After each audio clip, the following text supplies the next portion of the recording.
Welcome to November. Big things ahead and a lot to cover here on the Lancer Rundown at Lancer Central. May take just a sliver more than 60 seconds to get through all of it. We'll start with men's tennis star Amadeo Blasco. He played some of his best tennis of the fall at the Big South Invitational.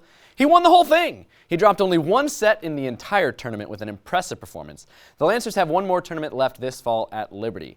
Both cross-country teams had some of their strongest races of the season at the Big South Championship. Grace Palayo and Lindsey Gordon both set PRs on the women's side, and Nick Howell cracked the top 50 on the men's side. Both teams finished 8th.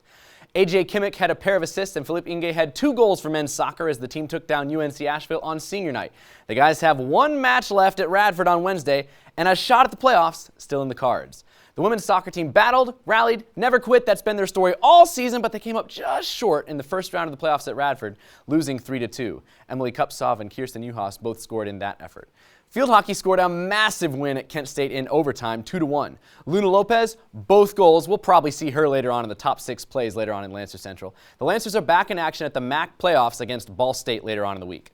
No more theorizing about basketball. The season's here. The men's team hosts Marymount on Tuesday night, and the women's team opens on the road at James Madison on Wednesday. Rundown complete? Always check longwoodlancers.com for up-to-the-minute scores, stats, and stories. Next up, our very own TJ Wengert had a chance to sit down with women's golf coach Brittany Dabule and talk with her about a strong fall for women's golf, as well as what her path took her into coaching.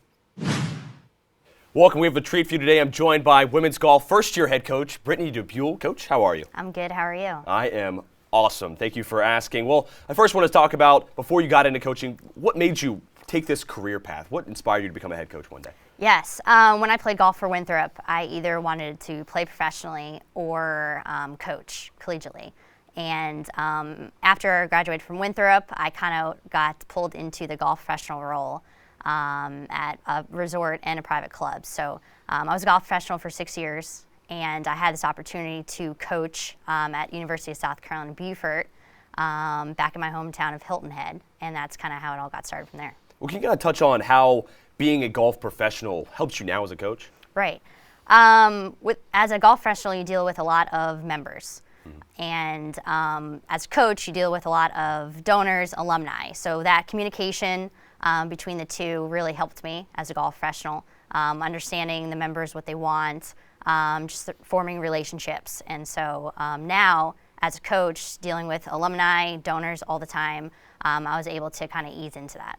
Yeah, absolutely. So once the opportunity comes, Longwood offers you the position. What was it about Longwood that sold you, made you want to become a Lancer? The staff, the athletic staff really sold me.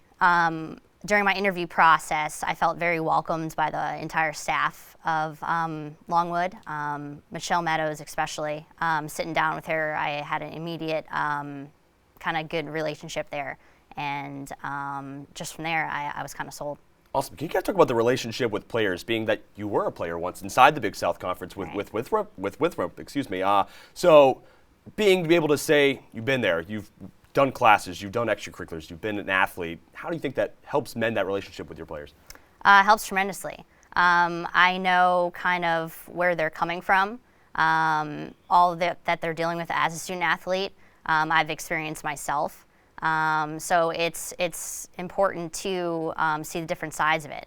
I definitely have to remember the things that I went through in college and kind of what my coach at Winthrop did and didn't do as a coach. And so that's kind of how I'm going from there. Absolutely. So the scores from this fall, you guys are all wrapped up, look promising, better than where they were last year. Can you talk about where you think the team is right now? Absolutely. Looking at the stats from 2018 fall to now, as a team, overall, we improved by 10 strokes on average as a team. Each tournament, we actually improved. Our low score last year as a team during the fall season was 315. This year was 300. Our worst score last year was about 5 strokes worse than this year's score. So already a significant improvement. Each of the players have significantly improved as well. Our team goals this year was to be more mentally tough and to improve on our team scores. So we're already ahead of the game there. Well, Coach, we're super excited to see what the team has once you get back into action this spring. Thank you for joining me. Yes, thank you. And now it's time for the Lancer Central Top 6. Starting with play number 6, it's men's soccer. You're going to see a lot of them. Starting with Philip Inge, third goal on the night for Longwood. A perfect setup from Grindley. Maybe a touch there from Van Slyke, and the finish, of course, by Inge.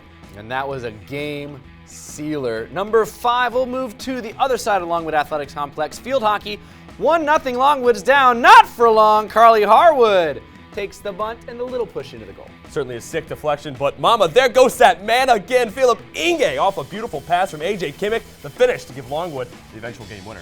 First multi-goal game of his Longwood career, hopefully many more to come. This, though, was a big one. Longwood's down 1-0, and Leaf Van Slyke takes it down. Perfect touch to the corner. You're even Stevens, buddy. What a time for your first collegiate goal, am I right? Moving on to play number 2. We've seen enough offense. How about some defense, and what a save from Madison Van Dyke. Full extension to come up with a stop. How do you beat that? Well, we've got one word for you. You take down a team that's unbeaten in conference play, and you do it in overtime. Oh, and first multi-goal game of your career, Luna Lopez for the Lancers, taking out Kent State 2-1. Well, that'll do it for this episode of Lancer Central. My name's CJ Wengert. For Sam Hovan and our entire Lancer Central production crew, we are signing off.